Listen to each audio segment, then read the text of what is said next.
clarity precedes capacity. A clarity-driven leader is someone that people can trust and someone that has great influence. Casey Watts is an education leadership consultant with over 20 years in education and the author of The Craft of Clarity. She developed a 6-step framework that is transforming how school leaders communicate, build trust, and move their teams from confusion to commitment. We've got 2 different narratives at play. We have the narrative of administrators who have felt as though they've set expectations, but then on the opposite end of that, we have teachers who say, we have no idea what's going on. In this episode, you'll learn how the Clarity Cycle Framework gives school leaders 6 repeatable steps to align their teams, why the gap between what administrators communicate and what teachers understand is the real barrier to student outcomes, and how one school used this approach to double in size while keeping 100% staff retention. I'm Dr. Matthew Flippen, and this is Transformational Educators.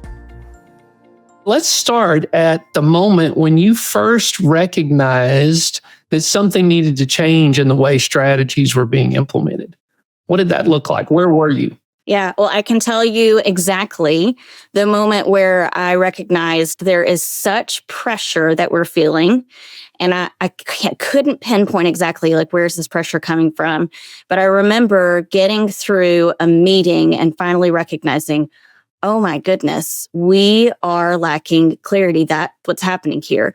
So I just want you to imagine, so I was a district instructional specialist for a while, and my role was to support both administrators and their teachers. So I had like a more of a coaching role with the administrators and then supported their teachers and whatever it is they were rolling out or initiatives or anything that they were implementing.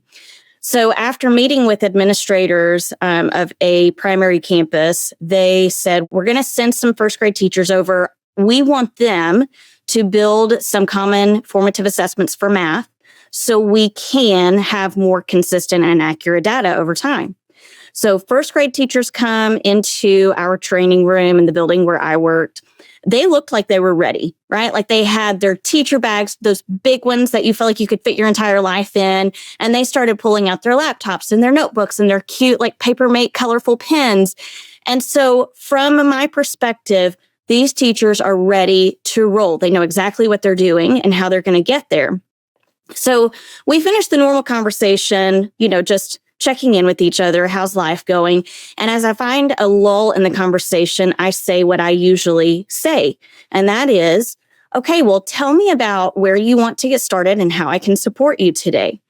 And it was like a glass wall of tension shot up between me and these teachers. And it was that really awkward silence. And I suddenly was hyper aware of those really offensive fluorescent lights and the stuffiness of the room. And I gave it a little bit of time, just let this awkward silence carry on until someone speaks up, but no one said anything. So I probed further and I said, okay, tell me about what you understand about the expectations for today's work. Like, what do you know about what we're doing today?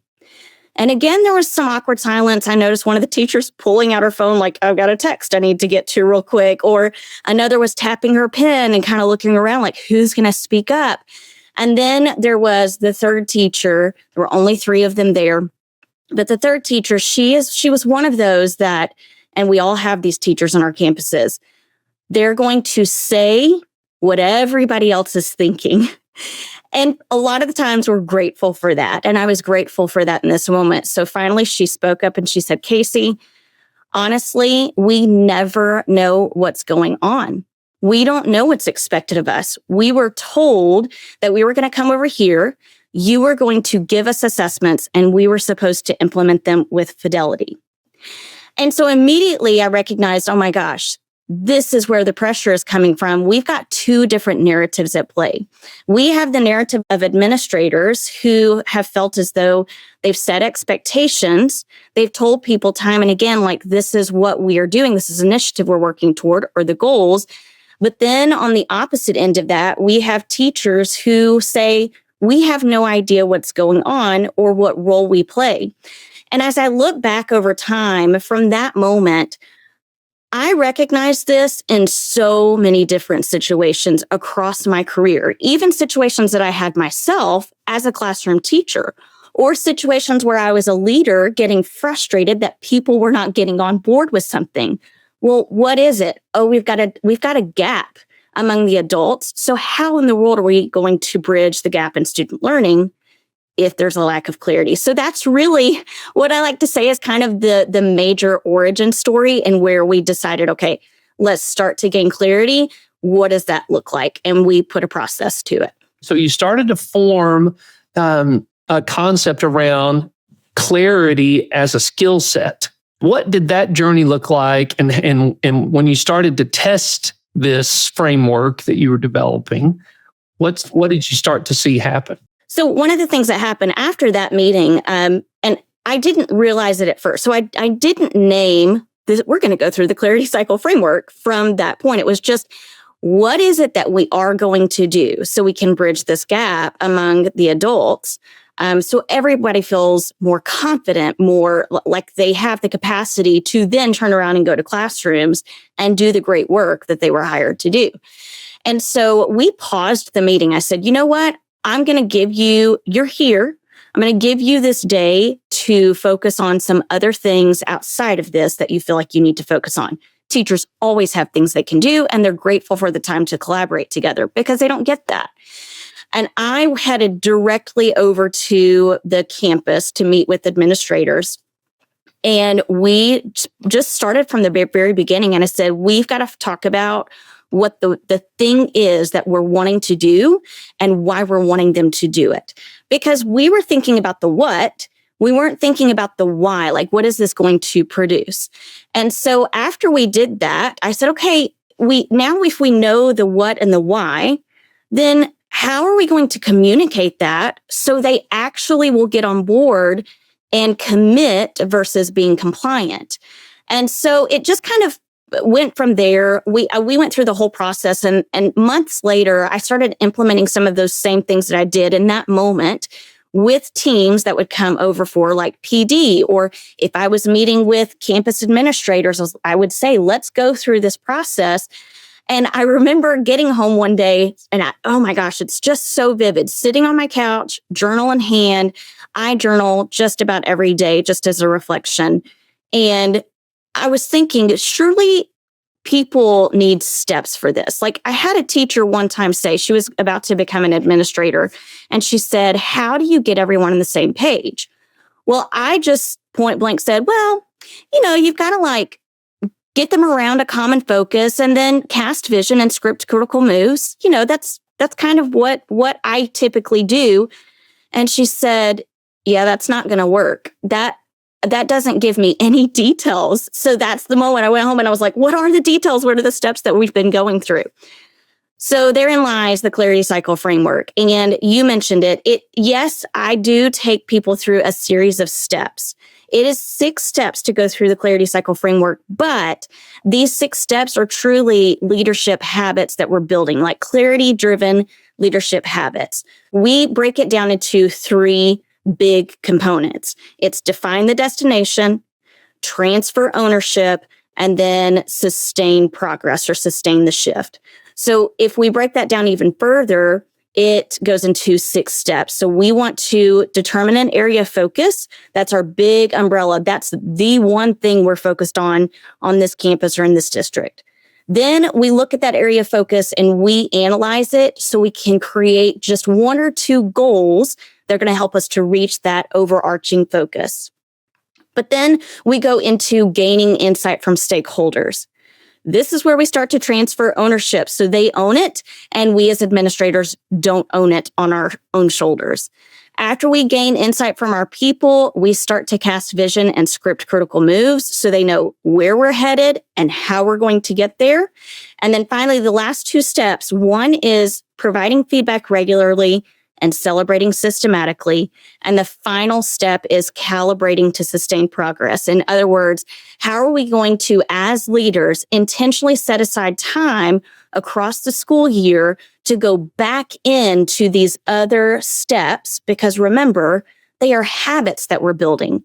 I always want to have the habit of gaining insight for my people. I always want to build the habit of casting vision for my people.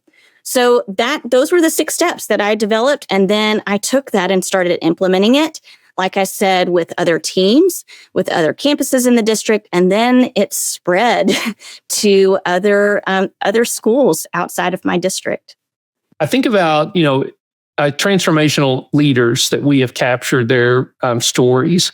They tend to start with building deep relationships and trusted relationships on their campuses.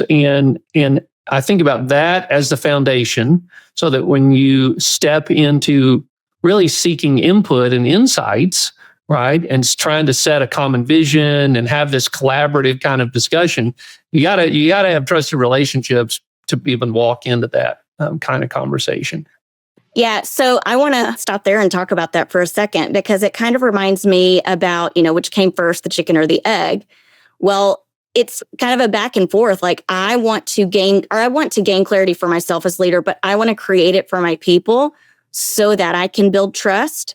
I want to build trust so that I can gain clarity.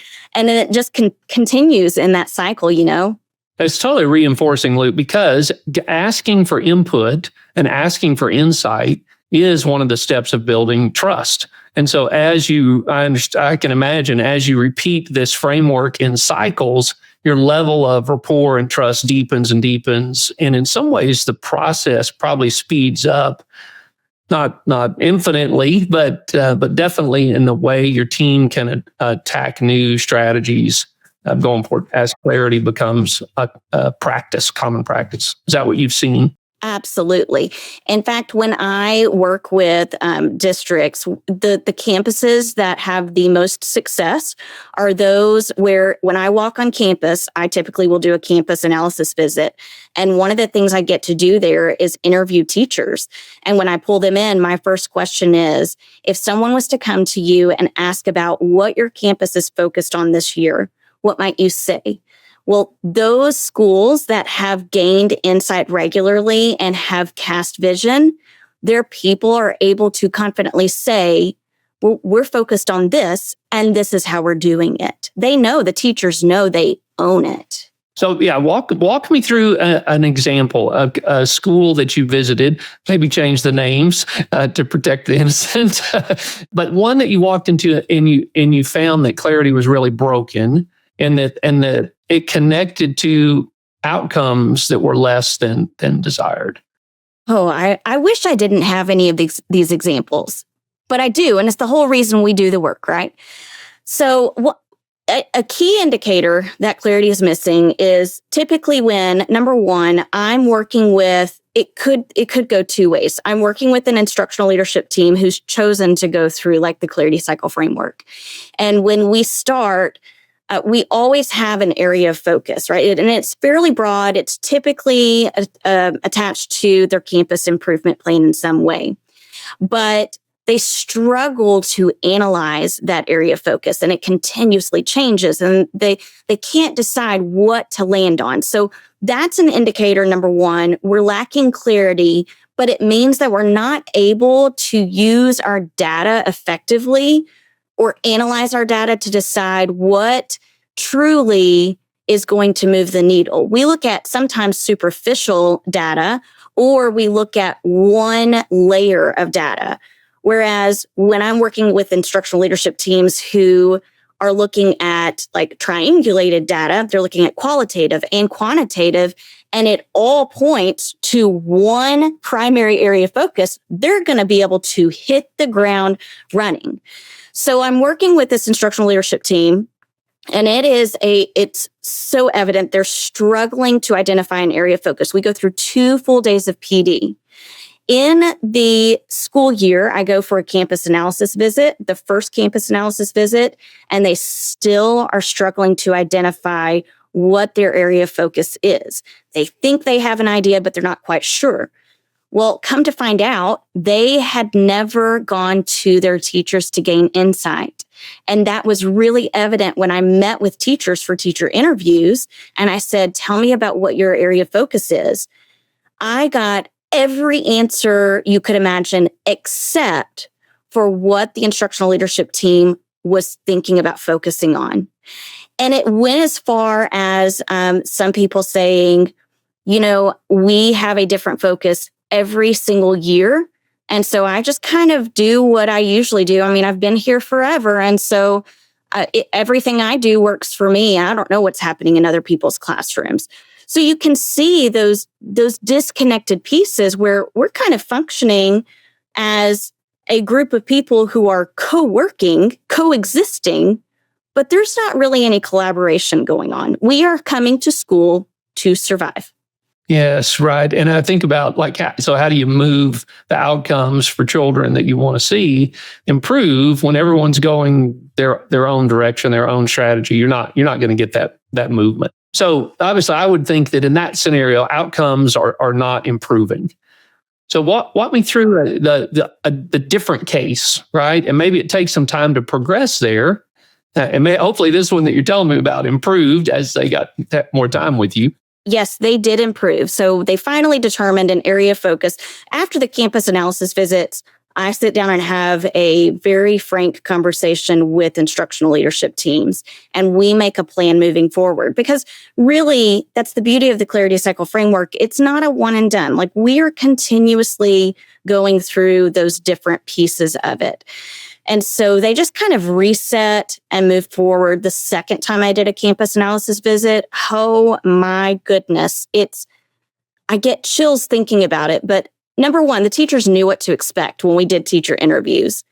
And they knew one of the questions was, what is your campus focused on? So they knew it was coming, which was brilliant, because they were probably asking, when she comes and she asks this question, what should I say? I'm okay with them doing that, because in doing that, the leaders are able to cast more vision, and they are able to gain more clarity about where is it that we're headed and how are we getting there. So yeah, definite turnaround there. Yes, it does take time. So, one of the things that we look at when we're going through the Clarity Cycle framework, we're always trying to strive for student improvement. We want improvement in student outcomes. Usually people are looking at assessment data for that. And so I have to challenge leaders to look beyond that. We're looking at, yes, assessment data, but that's one small piece of the big picture. Are we looking at engagement from students? Are we looking at climate and culture, not just as it relates to teachers and staff on your campus, but also, are your students eager to come to school? Do parents have clarity about what's happening in their school life? So we're looking at all of those different pieces. And in doing so, we might recognize, okay, this kind of change is going to take a little bit longer, or it's going to take us looking at it differently and not always relying on that end of year assessment data. But one of the schools that went through this, and I am going to name them because they deserve all the credit. They need to hear it. So it's Emick Hebrew Academy. It's in Los Angeles. They have gone through, the great thing about this is they went through the Clarity Cycle framework training. And then I worked with them for a full year and a half. And now they are going through this completely on their own as a leadership team continuously. They have had this same area of focus for 2 years now, going on 3. Their school has doubled in size. Now, when that happens, sometimes a leader's like, how are we going to pull all of these new people, because they have new staff members coming in, how are we going to pull them into the fold of what we've been doing? And the leader of this campus, Michelle Andren, has done a phenomenal job of really thinking about, I'm going to look at each of these steps of a clarity-driven leader. And I'm going to make sure from the get-go, when we all come together for training at the beginning of the year, we're showcasing our clarity journey. And so it's so interesting because they've had 100% staff retention from one year to another going through the Clarity Cycle framework, and then pulling in these new staff members. These new staff members are getting to see, what is it that our focus is? How is that impacting retention, campus culture, climate? What are the non-negotiables then for us as staff members coming into this? Can you imagine how people would feel if that's what you're talking about from the beginning of the school year? Talk about feeling a sense of belonging. And that's what they've created, is a sense of belonging. And it's not just the leader that's created the sense of belonging. It's because she's modeled all of this for her staff that they now are the ones that are taking ownership and being clarity-driven leaders themselves. I think sometimes that clarity, the ability to communicate clearly, is viewed as a superpower. It's a superpower that Casey has it, but I don't have it. And that actually is an excuse, right? Because it's not a superpower. It's a discipline that we can all learn and implement. And the framework that you've developed, I think, is a brilliant way to continuously improve in clarity and communication and having your team on board. Yeah, it's really such great examples. What is a common way that this gets derailed? Typically, two things. Number one, a leader is trying to go at it on their own instead of developing an instructional leadership team. And I want to speak really specifically to that. A leadership team, sometimes we think of our administrators, right? But your instructional leadership team goes beyond just the administrators. So I challenge people to think of who are the teachers, not just the teachers, though, who might be other staff members like. I've even noticed a campus that I worked with last year. They had one of their custodial staff members on their leadership team. And it was just fascinating for this janitorial staff member to be able to know behind the scenes, like, what is it that we're trying to do here? And how do I, as a janitor, help that? Like, how do I help people to move along in this way? So we fail to develop a strong instructional leadership team that goes beyond just administrators. But then the other piece that derails it is not gaining insight. And we struggle to, I think people struggle sometimes to want to gain insight because they're afraid that when I gain insight, it's going to become an event session, or they want to justify things when they're gaining insight. And when you're gaining insight, you're truly just asking the questions and listening. And that can be tough for people. It takes, as you said, it takes practice. It's a skill. Yeah, and I think that is common in a lot of different approaches, right? I mean, if we don't build collaboration, if we don't have a collaborative mindset, I mean, that is a thing. That my team is more capable than I am as the leader because they are, this distributed leadership type of model. And then if we miss the insight, if we're not gaining feedback and input, and we really thrive off of that. I mean, there's no way we can know everything that's going on and how well something is being implemented without asking. And, you mentioned earlier about assessment data. I view assessment data as a lagging indicator, right? It lags all the work that's been done. And so, trying to find leading indicators, which are some of the other things you mentioned, what are the things that are going to predict that assessment outcome? And you mentioned it, those leading indicators are culture, right? Stakeholder engagement, do students want to come? I mean, that aspect, attendance is even one, or these are some very critical ones that your walkthrough data. Yes. Yeah, exactly. You're right. Peer observations. There's so many different things that I think we don't give enough credit to. Yes. So you've mentioned, how your work connects directly to data. And I think that is a key input when you're developing clarity. So it seems that there is a struggle at times to connect data to behavior change or strategy. Have you found that is a central focus, an important element? Yeah, and I find though that it is typically because we focus so heavily on standardized assessments, or even end of unit assessments. So those numerical, the quantitative data, and less on qualitative data.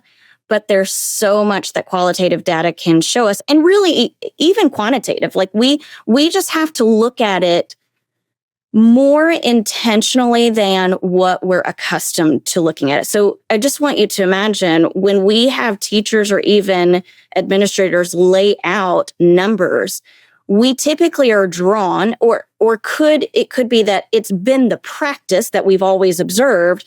We lay it out and we look at high, middle, low, right? We're looking at those numbers. We're looking at the standard, and that's kind of where it stops.